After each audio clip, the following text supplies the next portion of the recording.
Bonsoir, bienvenue, je vais sanctifier. Que notre Seigneur Jésus-Christ vous bénisse en cette belle journée du 21 mai 2021 et qu'il vous accorde cette grâce de vous préparer adéquatement pour son retour, de ne pas croire aux hérésies, mais de désirer rechercher la vérité, marcher dans la vérité et prendre position pour la vérité.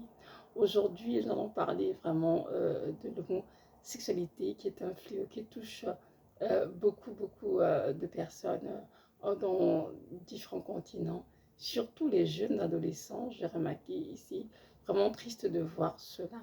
Il y a beaucoup de personnes qui plaident que l'homosexualité, c'est un style. Et puis, il y a des gens qui vont avec des hommes, des hommes qui mêlent avec des hommes, des hommes qui mêlent avec des femmes. Et on trouve ça normal. Mais j'aimerais juste nous replacer un peu dans le contexte de la création, de ce que Jésus-Christ, notre Dieu, a fait pour l'humanité. Parce que nous lisons dans Genèse, euh, les pages sur la création, nous voyons bien que le sixième jour, le Seigneur a créé Adam, qui était l'homme justement, à son image. Et on dit bien la parole qu'il a dit qu'il n'est pas bon que l'homme soit seul, je lui ferai une aide semblable. Alors il a donc fait endormir Adam, il a donc prélevé une côte, il a donc formé Ève, qui était donc la femme. Et on dit que lorsque le Seigneur a présenté Ève à Adam, Adam a dit ceci: oh Seigneur, celle-ci, elle est vraiment os de mes os et chair de ma chair. Donc il a reconnu cette ressemblance, mais elle était vraiment d'un sexe différent, un sexe opposé au sien. Donc notre Dieu, dans nous a montré la voie, de, la voie naturelle en fait pour la procréation. Il a uni Adam et Ève par les liens sacrés du mariage et il a dit: allez, multipliez-vous et assujettissez la terre. Donc ces deux que sont nos descendants, tous les êtres humains sont nés d'Adam et d'Ève. Donc aujourd'hui, nous comprenons bien que l'homosexualité est une pratique contre nature qui vient vraiment justement altérer, détruire ce que Dieu a fait, parce que notre Dieu a créé toutes choses avec un but bien précis et nous devons en faire l'usage de manière correcte sans passer, sans tomber dans le dérèglement ou dans des vices. C'est très important. Mais aujourd'hui, Satan a séduit beaucoup de personnes qui s'adonnent à cette pratique d'homosexualité et qui pensent que c'est normal, au point qu'on entend dire qu'il y a des prêtres homosexuels, des pasteurs homosexuels, des églises plus homosexuelles. Nous savons tous que ces choses sont abominables pour le Seigneur, parce que notre Dieu ne peut pas accepter une telle pratique, parce que c'est contre sa parole de vérité. Nous allons lire ensemble dans le livre de Romains, chapitre 1, des versets 24 à 28, ce qu'en dit le Seigneur par notre frère apôtre Paul. On dit ceci: c'est pourquoi Dieu les a livrés à l'impureté selon les convoitises de leur cœur, en sorte qu'ils déshonorent eux-mêmes leur corps, leur propre corps, pardon. Eux qui ont changé la vérité de Dieu en mensonge et qui ont adoré et servi la créature au lieu du Créateur, qui est béni éternellement. Amen. C'est pourquoi Dieu les a livrés à des passions infâmes, car leurs femmes ont changé l'usage naturel en celui qui est contre nature. Et de même, les hommes, abandonnant l'usage naturel de la femme, se sont enflammés dans leurs désirs les uns pour les autres, commettant, homme avec homme, des choses infâmes et recevant en eux-mêmes le salaire que méritait leur égarement. Comme ils ne se sont pas souciés de connaître Dieu, Dieu les a livrés à leur sans se reprouver pour commettre des choses indignes. Je m'arrête là, verset 28. Donc, dans ce coup, parce que je viens de lire, l'apôtre Paul aux Romains vont bien que le mot sexualité d'aujourd'hui, c'est depuis la nuit des temps. Et aussi, pour nous rappeler, le peuple Sodome et Gomorrhe a été détruit, justement, à cause de la perversion sexuelle qui régnait, entre autres, l'homosexualité. Donc de dire ici, dans ce passage de Romains 1, verset 24, que Dieu les a livrés à l'impureté, sont la quantité de leur cœur. Donc, nous comprenons que l'homosexualité est une pratique impure. Et ceux qui les pratiquent, ce sont ceux qui ont des convoitises charnelles déréglées. On dit en sorte qu'ils déshonorent leur propre corps. Donc, ceux qui pratiquent l'homosexualité déshonorent leur propre corps. Parce que des relations sexuelles sont supposées se produire entre un homme et une femme. Les relations sexuelles entre hommes, femmes et femmes sont des choses abominables dans le Seigneur. Verset 25. On dit, eux qui ont changé la vérité de Dieu en mensonge et ont adoré et servi la créature au lieu du Créateur. Amen. Mon Dieu, c'est quelque chose. Donc ici, ceux qui sont touchés par l'homosexualité sont des personnes qui ont changé la vérité de Dieu en mensonge. À votre avis, qui a fait cela? Qui a pu changer la vérité de Dieu en mensonge? La vérité de Dieu, c'est quoi? C'est que un homme doit aller avec une femme et c'est ainsi qu'ils vont s'unir pour les sacrements du mariage et ensuite pour qu'il fasse des enfants. C'est ça la vérité de Dieu. C'est qu'il a créé un homme et il a créé une femme afin que les deux, lorsqu'ils s'accouplent, donnent des enfants. C'est pour ça que la terre est remplie justement d'êtres humains parce qu'il y a une multiplication. Le mensonge, c'est qui te fait croire qu'en allant avec un homme, c'est correct, c'est bien, c'est correct. Si tu es un homme, ou aussi femme, relation femme, c'est correct. Mais toutes ces choses sont des hérésies, des doctrines de l'enfer, évidemment, et ne sait pas qui, passe Satan le but de perdre les êtres humains. Et malheureusement, beaucoup d'êtres humains ont mordu à la maçon et ont donc changé la vie de Dieu en mensonge. La vie de Dieu demeurera et ne changera jamais.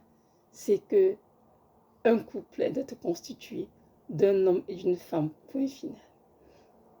Si le Seigneur avait laissé homme et homme ou femme, aujourd'hui il n'y aura aucun bébé, nous sommes d'accord, aucune multiplication de la planète. Donc on voit bien que l'homosexualité est une pratique contre nature. Et le Seigneur, justement, donc, a livré ceux qui font cela à ce qu'on appelle à l'égarement. Bon, je vais le verset 27, le verset 26 dit ceci. C'est pourquoi Dieu les a livrés aux passions infâmes. Que dit infâme? Infâme veut dire détestable, odieux, donc aux passions odieuses, horribles, abominables. Car leurs femmes ont changé l'usage naturel en celui qui est contre nature. Donc une femme qui va avec une femme, c'est-à-dire des lesbiennes, font ce qui est contre nature parce que ce n'est pas supposé être ainsi. Un homme qui va avec un homme fait ce qui est contre nature parce que c'est supposé être ainsi, d'après le Seigneur, d'après sa parole. Nous continuons de lire verset 27. Et de même, les hommes abandonnant l'usage naturel de la femme se sont enflammés dans leurs désirs les uns pour les autres, commettant homme avec homme des choses infâmes, des choses indignes, des choses perverses, des choses odieuses, détestables, abominables, et recevant en eux-mêmes le salaire que méritait le égarement. Nous voyons bien ici le verbe égarement, le mot égarement, pardon. Donc ici, nous comprenons bien que ceux qui pratiquent l'homosexualité sont égarés, malheureusement, spirituellement parlant, oui. Parce qu'ils ont cru au mensonge de Satan ils ont accepté le mensonge de Satan parce que Satan a changé la vérité de Dieu en mensonge. Ils ont cru dans leur esprit que oui, un homme peut être avec un homme, une femme avec une femme, alors que c'est extrêmement faux, c'est anti-biblique, c'est contre nature. On le lit tous ensemble. Donc, ceux qui sont dans l'homosexualité, oui, qui pratiquent ces choses, en fait, sont des personnes qui ont été touchées de près de loin par l'esprit d'égarement. C'est pourquoi nous devons prier pour ces personnes afin que le Seigneur les visite vraiment et les ramène dans la vérité. Qu'elles soient délivrées du mensonge, des forteresses dans leur tête, qui les poussent et leur font croire qu'ils doivent aller avec le même sexe pour être heureux. C'est absolument faux.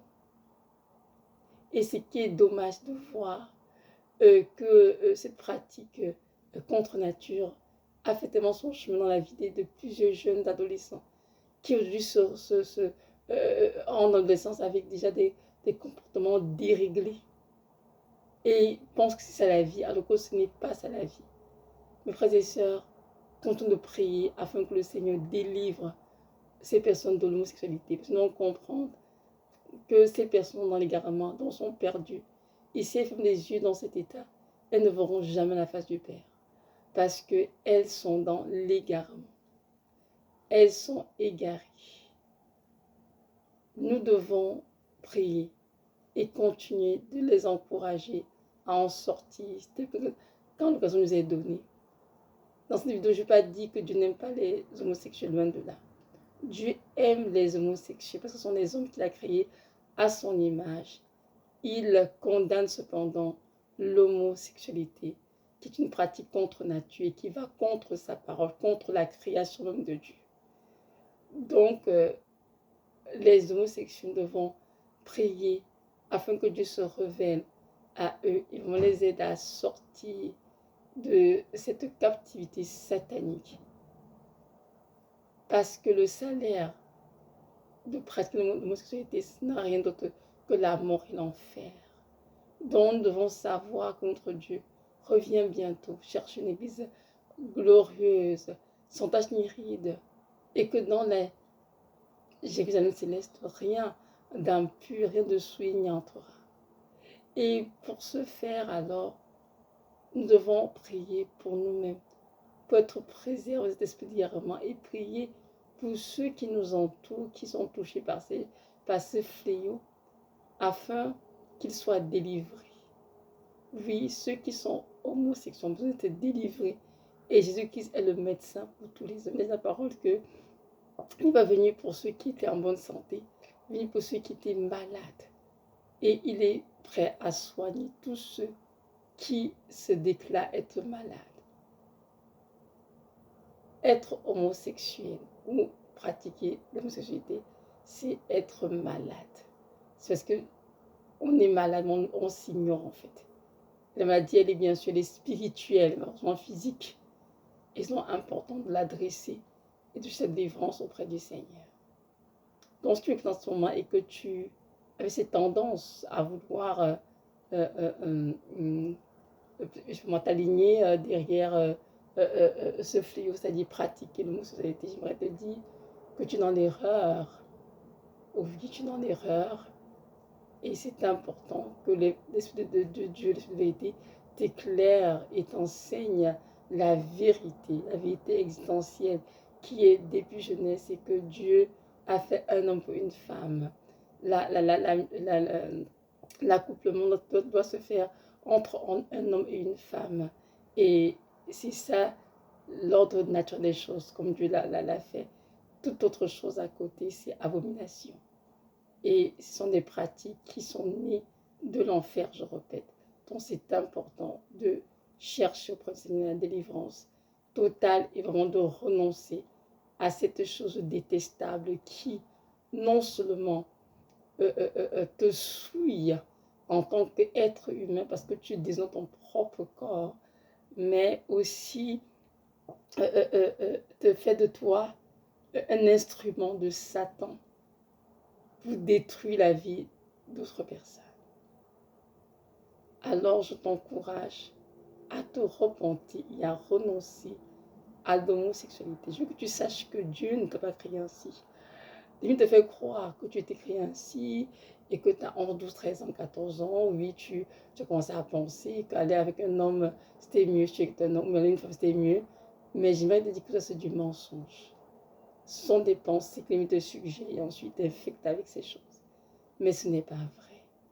Alors, je t'encourage vraiment à crier à Adonai, le Dieu créateur, au Seigneur Jésus de Nazareth, et il va te délivrer de cette homosexualité et vraiment t'affranchir de captivité et te restaurer dans ta dignité, dans tout ce qui est normal et naturel. Amen. Même si aujourd'hui beaucoup de pays ont, comment dirais-je, rendu officiel l'homosexualité, ont accepté, ça ne va pas dire que c'est bien, ça ne va pas dire que Dieu approuve cela, non, c'est absolument faux. C'est parce que beaucoup de personnes louent cette pratique que nous faisons croire que c'est de Dieu. Non, c'est absolument pas de Dieu. N'oublions surtout pas que nous sommes dans ce monde, mais nous sommes partie du monde. Nous sommes des pèlerins sur cette terre et nous devons pouvoir marcher dans la vérité du Christ, sachant que notre patrie est céleste et qu'un jour on devra y retourner. Il y a beaucoup même de chrétiens qui s'adonnent à ces pratiques et qui le font en cachette. Mais j'aimerais vous dire que Dieu vous voit. Et il faut avoir honte. Allez dans nos seigneurs de l'aide pour en être délivré. Parce que ce que vous faites n'est pas normal. C'est une pratique contre nature, l'homosexualité. Donc c'est ça. Mes frères et sœurs, notre Dieu revient bientôt. Et c'est la vérité qui nous affranchis tous. Si nous voulons séjourner dans la montagne de Yahshua, si nous voulons entrer au paradis, c'est important que nous puissions aimer la vérité, l'embrasser et la pratiquer et marcher dans la vérité. Si nous faisons le mensonge de ce siècle, ben à la fin de nos vies, on ira dans le fond de la terre, sous le peuple du mensonge, ça dit Satan. Et on passera l'éternité avec lui.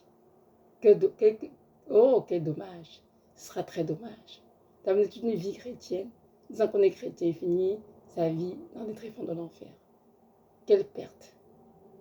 Donc c'est mieux vraiment de prendre position pour la vérité totalement et choisir d'aimer la vérité et de marcher dans la vérité.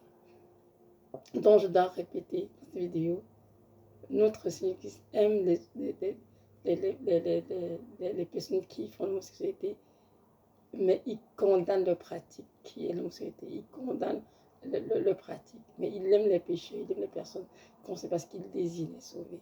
Alors il vous tend la main et c'est à vous donc de vous laisser toucher par son amour, par sa vérité, d'être affranchi de cette captivité. Donc voilà, soyez richement bénis, que notre Dieu de gloire nous aide tous à nous préparer avec beaucoup de ici pour son retour qui revient bientôt. Et je vais vous encourager aujourd'hui que c'est notre Dieu, il est fidèle et il achèvera la belle œuvre qu'il a commencé dans nos vies pour nous rendre donc prêts pour ce grand jour. Soyez richement bénis. Shalom.